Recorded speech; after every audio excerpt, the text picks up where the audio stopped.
সোহাগ শাহবাগ থেকে যুক্ত হচ্ছেন আমাদের সাথে।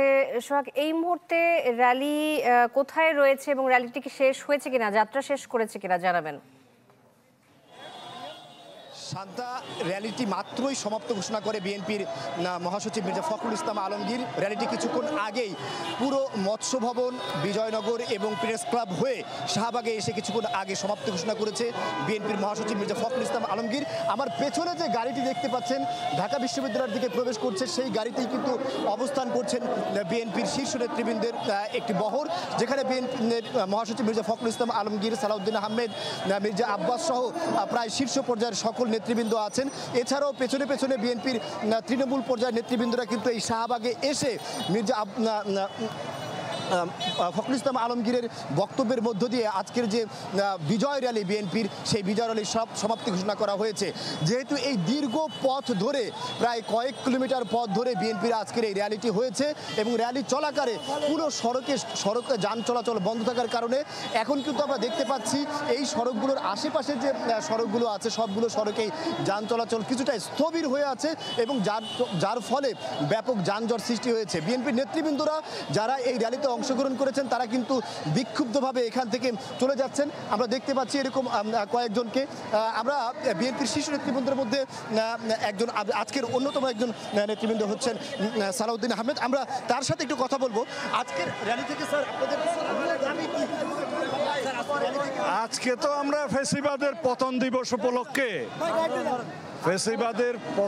দিবস উপলক্ষে আমরা যে র্যালিটা করার কথা ছিল গতকালকে, যেহেতু একটা জাতীয় অনুষ্ঠান হয়েছে, প্রধান উপদেষ্টা একটা অনুষ্ঠান করেছেন জুলাই ঘোষণাপত্র ঘোষণা করার জন্য, সেজন্য আমাদের এই অনুষ্ঠানটা, এই র্যালিটা আজকে আমরা করেছি 6 তারিখ।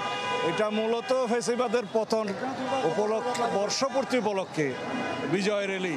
এটা আমাদের জন্য যেমন আনন্দের, যেমন গর্বের, তেমন আবার আমাদের শহীদদের জন্য সুখের। নির্বাচনের তারিখ ঘোষণা হয়েছে, নির্বাচনের জন্য বিএনপি কতটা প্রস্তুত আছে?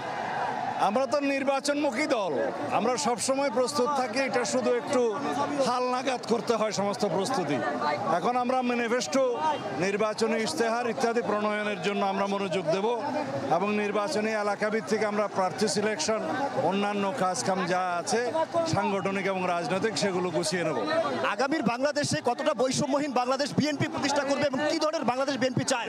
সারা জাতির প্রত্যাশা, শহীদের রক্তের অঙ্গীকার এবং সমগ্র জাতির প্রতি আমাদের প্রতিশ্রুতি একটি সাম্যভিত্তিক, মানবিক মর্যাদা ভিত্তিক, সামাজিক সুবিচার ভিত্তিক শক্তিশালী গণতান্ত্রিক রাষ্ট্র বিনির্মাণের জন্য অবশ্যই আমরা সেই প্রতিশ্রুতি বাস্তবায়ন করবো ইনশাআল্লাহ। দর্শক, আপনারা যেমনটা দেখছিলেন, বিএনপির শীর্ষ নেতৃবৃন্দের মধ্যে একজন স্থায়ী কমিটির সদস্য সালাউদ্দিন আহমেদ আমাদেরকে যেটা জানাচ্ছিলেন যে বিএনপির আজকের এই যে সমাবেশ, সেই সমাবেশ থেকে কিন্তু বিএনপি বৈষম্যহীন বাংলাদেশ প্রতিষ্ঠা করার যে অঙ্গীকার, সেই অঙ্গীকার নিয়ে সামনের বাংলাদেশ কেমন হবে এরকম একটি রূপরেখাও কিন্তু আজকের সমাবেশ থেকে বিএনপি নেতৃবৃন্দরা দিয়েছেন তাদের কর্মীদের জন্য। আপনারা দেখতে পাচ্ছেন যে শাহবাগের যে বিজয় মিছিল, বিজয় র্যালি, সেই বিজয় র্যালির শেষে বিএনপির নেতৃবৃন্দরা কিন্তু এখন সবাই যে যার মতো বাড়ি ফিরে যাচ্ছেন এবং সেই উপলক্ষে আমরা দেখতে পাচ্ছি যেহেতু আশেপাশের সড়কগুলোতে যান চলাচল স্থবির ছিল, তাই আমরা এখন যান চলাচল কিছুটা স্বাভাবিক হচ্ছে এমনটা দেখতে পাচ্ছি।